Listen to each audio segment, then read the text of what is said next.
Sim, bora galera, começando mais uma aula da gente de biologia. O tema da gente de hoje é tradução de proteínas e assuntos que estejam correlacionados com esse processo. Beleza? Vamos lá, deixa eu compartilhar com vocês aqui a tela do nosso tema de hoje. Está aqui, tradução, e vamos começar. Preste atenção, recapitule comigo o dogma central da biologia. O que é o dogma central da biologia? É justamente o que está sendo mostrado nessa imagem aqui. Olhe para cá. Aqui a gente está vendo que a molécula de DNA pode dar origem a ela mesma, replicação.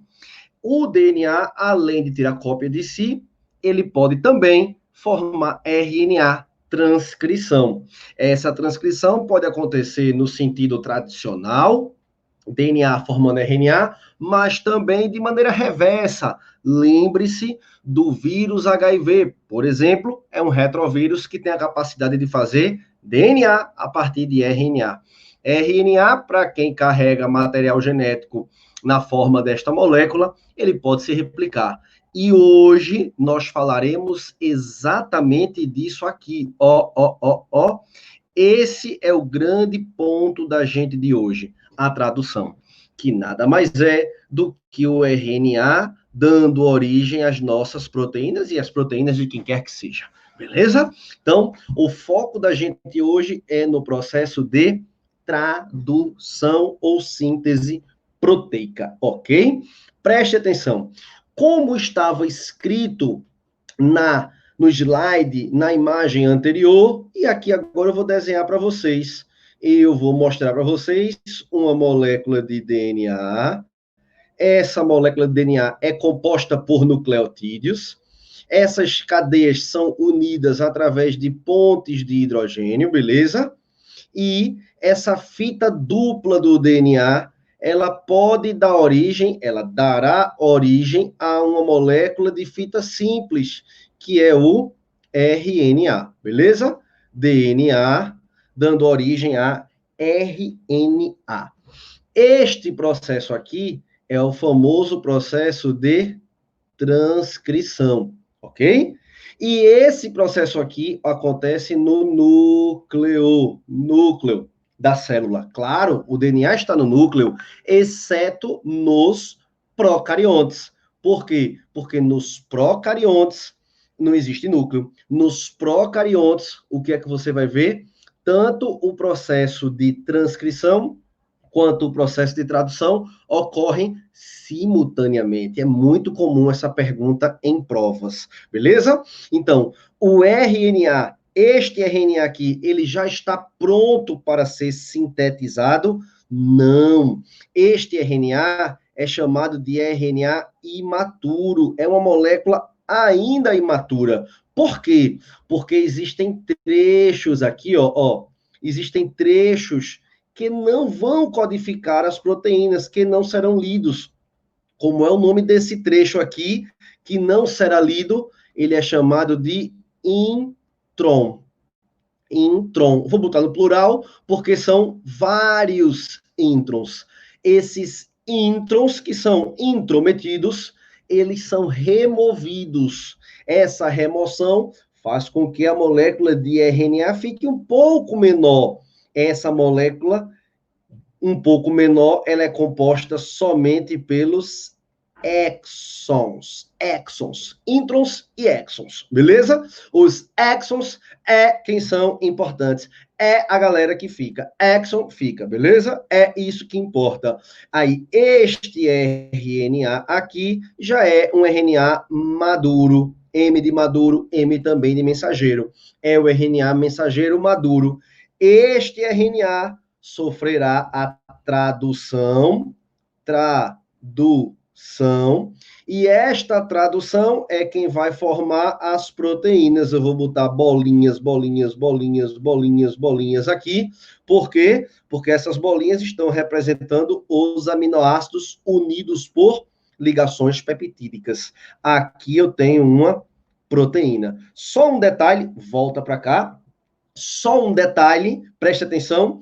Como é que a molécula está? Como é que a molécula guarda a informação no DNA? Na forma de nucleotídeos. Nucleotídeos. Como é que a molécula guarda informação no RNA? Nucleotídeos. Por isso que eu chamo o processo de transcrição. É apenas uma transcrição.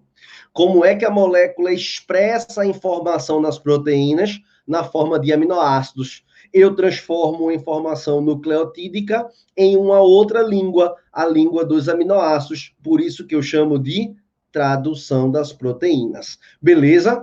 Como é o nome deste processo de maturação? Maturação do RNA, eu chamo de splicing.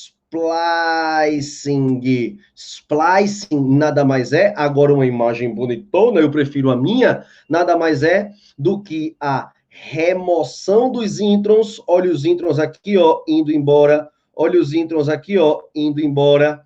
E só sobraram os exons. Eu chamo de RNA mensageiro maduro. O processo é o splicing. A molécula de RNA ficou menor. Perceba que a molécula de RNA, ela também tem a cabeça 5' com um grupo fosfato e a cabeça 3' do outro lado com um grupo OH. Claro, é um ácido nucleico o RNA.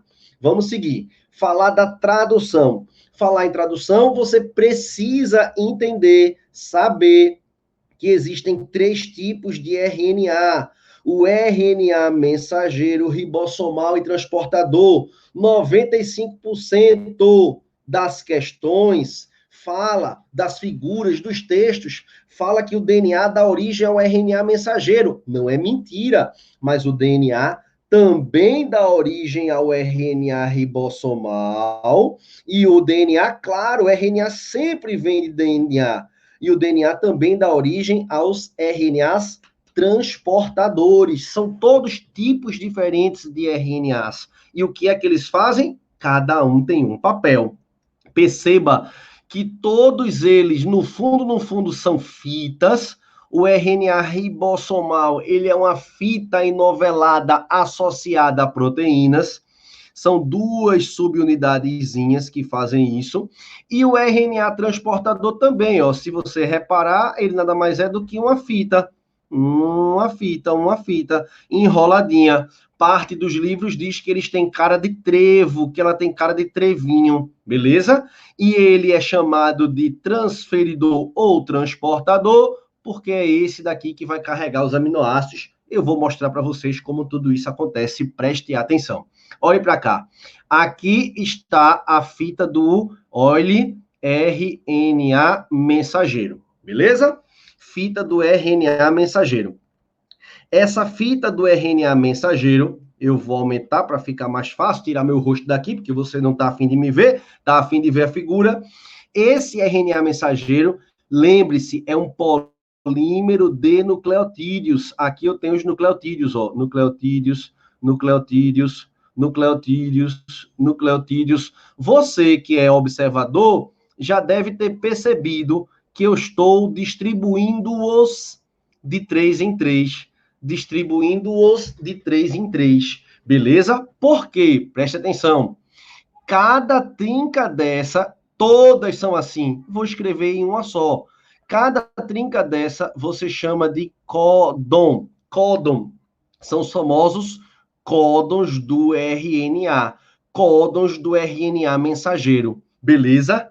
A cada trinca você denomina, você pode chamar de códon. Beleza? Aqui no início, sempre existirá o códon de iniciação. O códon de iniciação é o códon A, U, G. Sempre será esse códon. Beleza? Preste atenção.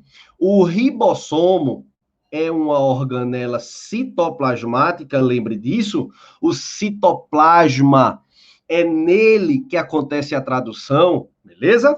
O ribossomo está aqui, ó. O ribossomo, ele é feito de 2 subunidades. Tá percebendo aqui a UG?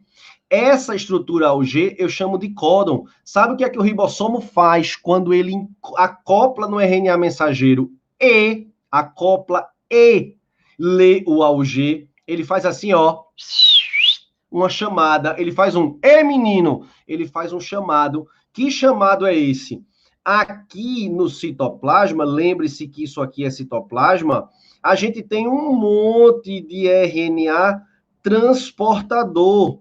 Os transportadores ficam aqui.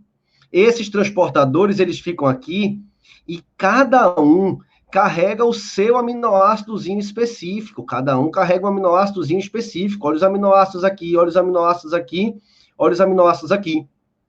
E aí, este ribossomo, quando lê AUG, AUG é o códon de iniciação, nunca esqueça desse nome, de código, aí vem o códon, ele vai convocar, chamar um RNA transportador que contenha, sabe o quê? Aqui nessa regiãozinha, ó, ele tem trincas também. Trincas também. Sabe como é que eu chamo essa regiãozinha? Eu chamo de anticódon. Anticódon. Beleza? Aí o AUG vai convocar, vai atrair um transportador que contenha um anticódon que seja o AC. E aí, esse transportador vem para cá, ó. Esse transportador vem para cá, ó. Carregando o aminoácido, beleza? Aí, a trinca do códon vai se encaixar com a trinca do anticódon. Códon encaixa com anticódon, anticódon encaixa com códon. Tu estás percebendo que dentro do ribossomo cabem dois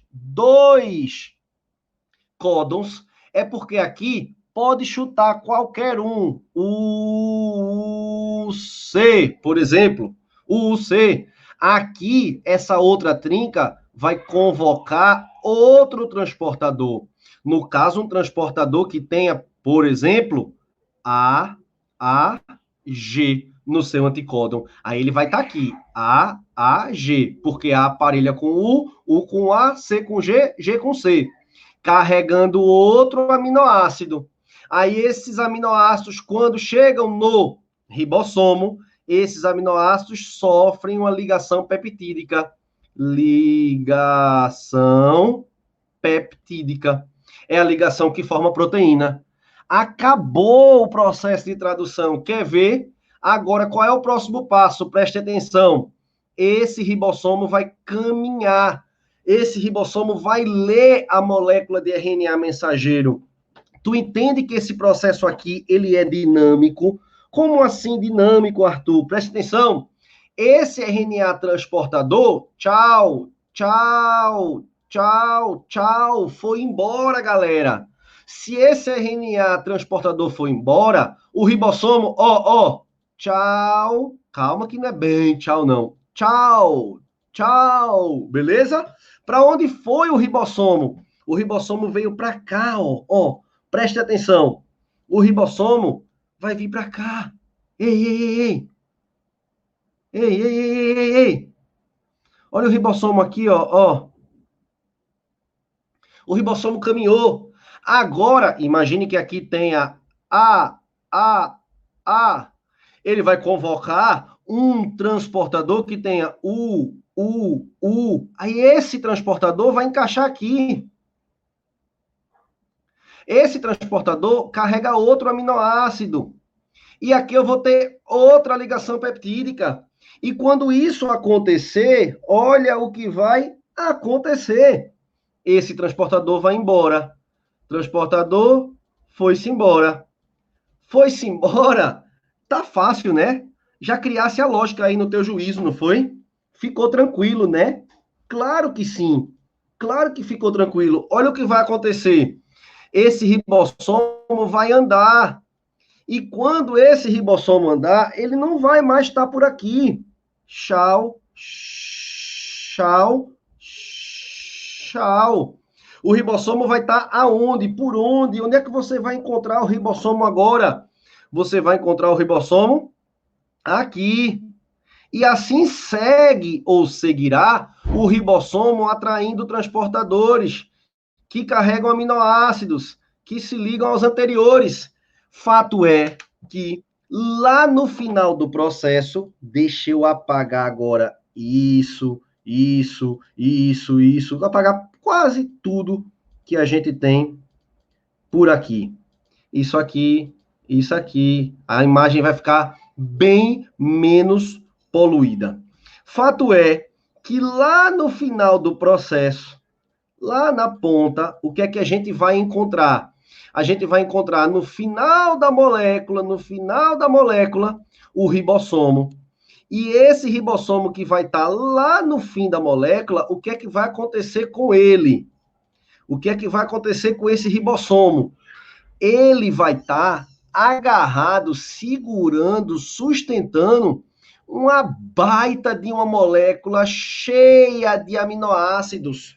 Como é que eu chamo essa estrutura cheia de aminoácidos? Como é que eu chamo? Eu chamo de peptídeo. Também posso chamar, sabe de quê? De proteína. Veja o que vai acontecer. Eu vou tirar esse códon daqui para despoluir. Vê que legal que vai acontecer no final. Tirei o anticódon, estou apagando tudo aqui praticamente. Apaguei, despoluí a minha imagem. Ei! Esse transportador foi embora, esse transportador também vai embora. Cada trinca dessa, cada códon desse aqui vai ter codificado o seu aminoácido, ligação peptídica, e o ribossomo se encontrará aqui no final. Lembre-se que ele está se deslocando da esquerda para a direita. O ribossomo vai estar aqui. Aí, galera, olha o que vai acontecer. Aqui no fim, ele vai encontrar um códon, por exemplo, UAA. E aí, ó, esse aminoácido vai estar ligado aqui, e o códon UAA, ele não codifica aminoácido algum. Existem 3 códons, que são os stop códons ou códons de parada, o AA, o AG e o GA. Quando o ribossomo lê algum desses, quando ele lê algum desses aí, olha o que vai acontecer. Vai acontecer que o ribossomo desacopla. O ribossomo termina a tradução quando encontra um desses códons de parada. E isso aqui que sobrou no final do processo, a gente chama de proteína. E isso daqui é a proteína.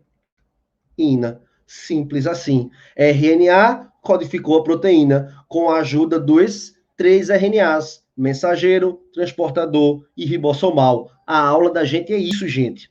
Só isso. Veja essa imagem aqui, como ela é boa, ela está mostrando o que eu acabei de dizer a vocês. Ó, a molécula de DNA vai ser lida, o nome desse processo aqui é a transcrição. Isso acontece dentro do núcleo, a figura é um grande resumo. Esse RNA mensageiro, como eu te disse, eles só falam da síntese do RNA mensageiro, mas todos os RNAs vêm do núcleo.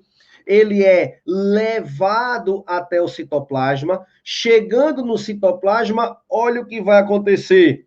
O ribossomo vai acoplar, ó, barriguinha aqui, ó, subunidadezinha, ó. Ele vai acoplar no RNA mensageiro e ele vai atrair os transportadores. Tu estás vendo que o transportador tem anticódon, tu estás vendo que de 3 em 3 eles se encaixam. Anticódon do transportador, códon do mensageiro, o códon está aqui. E à medida que o ribossomo for andando, eu tenho uma cadeia unida por ligações peptídicas. Eu tenho uma cadeia de aminoácidos, eu tenho, na verdade, uma proteína. Simples assim. Beleza? Vamos falar um pouquinho do que é código genético. Olhe para essa tabela. Código genético, gente, nada mais é do que a linguagem que a nossa célula entende. A nossa célula trabalha com uma língua própria. Que língua é essa que as células da gente trabalham? É essa daqui, preste atenção. Lembra que a gente tem 4 possíveis bases no RNA. Quais são essas 4 bases do RNA? A, U, C e G. A e G, bases púricas, U e C, bases pirimídicas. Lembre-se que no RNA não existe a timina. Timina não existe, beleza? E lembra que eu disse que 3 a cada 3 nucleotídeos você forma um códon, convocando um transportador, convocando um aminoácido diferente, que carrega um aminoácido diferente. Lembra disso? Olhe para cá agora, deixa eu aumentar isso aqui para você ver. Veja, olhe para cá. Se eu tiver, ou melhor, se eu tenho isso aqui, ó, uma posição, outra posição e outra posição, como se fossem cadeiras para alguém sentar, aí é um raciocínio matemático. Quantas bases eu tenho que são capazes, possíveis de aparecer na primeira base? São 4. Aqui pode aparecer ou A, ou U, ou C, ou G. Quantas na segunda eu permito repetição? São 4. Quantas na terceira eu permito repetição? São 4. Quantos códons diferentes existem? É só multiplicar 4 vezes 4 vezes 4. Eu tenho um total de 64 códons. Nós temos, além desses 64 códons, 20 aminoácidos.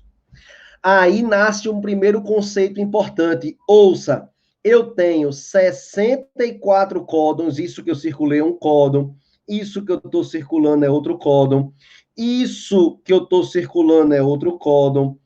Cadê? Isso que eu estou circulando é outro códon. Cada coisinha dessa aqui que eu estou circulando é um códon. Por exemplo, quando o RNA mensageiro tiver GAU, o transportador trará este aminoácido. Se for GAA, ele vai trazer outro aminoácido. É assim que funciona, codificação.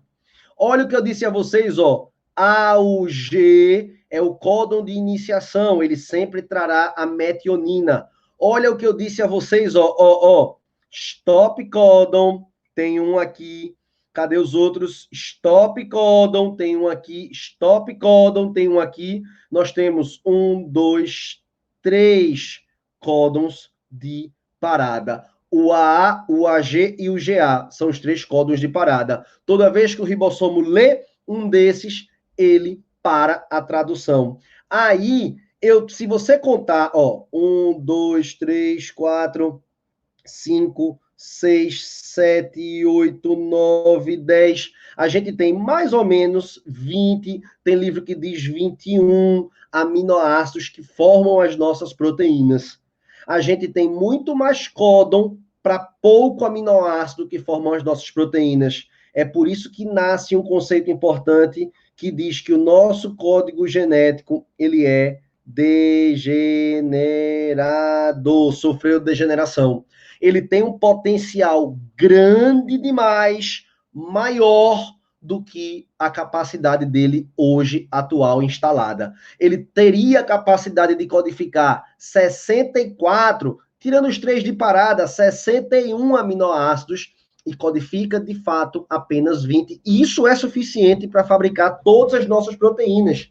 A diversidade das proteínas da gente tem a ver com a organização desses aminoácidos. Os aminoácidos ficam em posições distintas e, por isso, as proteínas são distintas. A gente consegue tanta diversidade proteica assim. Código genético degenerado. Além disso, uma outra frase muito importante desse tema, cai muito em prova, é essa aqui, ó. O código genético, ele é universal. O que é isso? Todo mundo lê igual. É o mesmo código genético para todos os seres vivos. Olhe para cá. Universal. Código genético degenerado e universal. Muito importante. Cuidado. Tem muitas questões que trazem assim, ó. O código genético de Arthur é diferente do código genético de Andréa. Mentira! O que tem é o meu conjunto de genes. Os genes que eu carrego são diferentes do gene de Andréa. da minha mulher, de Pedro, do meu filho, os nossos genes são diferentes. Mas o código genético, o que é o código genético? É a forma de leitura. Se eu escrever a palavra casa, qualquer pessoa que saiba português vai ler a mesma palavra. Casa é casa para todo mundo. O CG vai codificar a serina para todos os seres vivos. CCU vai codificar a prolina para todos os seres vivos, dos procariontes até os eucariontes. O código genético, ele é universal, beleza? Código genético degenerado e universal, extremamente importante isso, e é importante porque cai bastante em prova. Código genético degenerado e universal. Códon de iniciação, sempre AUG. Códons de parada, UAA, UAG e UGA, sempre serão os códons de parada. E agora, para a gente concluir, vamos falar dos polissomos. O que são polissomos? Nada mais, nada menos do que RNAs mensageiros. Olha aqui, ó, isso é um RNA mensageiro. Essa fita azul que eu estou passando uma linha vermelha perto dela. Esse RNA mensageiro, quando ele estiver sendo lido por vários ribossomos, 1, 2, 3, 4, 5, esse aqui já acabou, já liberou a proteína, ela já foi embora. O nome dessa imagem aqui nada mais é do que polissomos, que nada mais é do que muitos ribossomos lendo um mesmo mensageiro. Como é que os vestibulares perguntam a vocês? Eles perguntam se essas proteínas são iguais. A resposta é sim. As proteínas são iguais. Por quê? Porque o RNA mensageiro, que é quem traz a informação genética, é o mesmo. Se o RNA mensageiro é o mesmo, a proteína é a mesma. Código genético universal. Para onde vão essas proteínas? Para uso próprio da célula. A célula fabrica isso aqui onde? Isso aqui acontece no nosso citoplasma, beleza? Diferente das proteínas que serão para exportação. As proteínas que seguem para exportação, olhe para cá. Aqui a gente tem o retículo endoplasmático rugoso, com os ribossominhos aqui aderidos, Esses ribossominhos fabricam a proteína para aqui para dentro. Essa proteína, ela é empacotada, enviada para o Golgi. No Golgi, lá na face cis, ela entra. Aqui no Golgi, ela pode sofrer transformação, glicosilação, ativação, pode sofrer transformação e ela sai pelo Golgi, pela face trans, e ela é expulsa na secreção. Proteína para exportação, passa pelo retículo, sofre transformação no Golgi e é eliminada para fora da célula. Para uso interno, é por polissomo. Para uso externo, é pelo retículo, passando para o Golgi. No Golgi, existem as modificações após a tradução. Depois da tradução, o Golgi pode, por exemplo, glicosilar. O que é glicosilar? É colocar glicose na proteína. O retículo rugoso sintetiza a proteína. Essa proteína, quando chega aqui, o Golgi pode colar nela um açúcar. E isso virá, por exemplo, o glicocálix da célula. É assim que surge, por glicosilação, que é uma transformação pós-traducional que existe. Beleza? Joia? Essa foi nossa aula de tradução de proteínas. Espero que tenha sido legal. Por aqui foi massa. A gente está se esforçando muito, tentando fazer cada dia um negocinho diferente, aprendendo pra caramba também. E obrigado pela sua audiência. Valeu, galera. Até a próxima. Um beijo.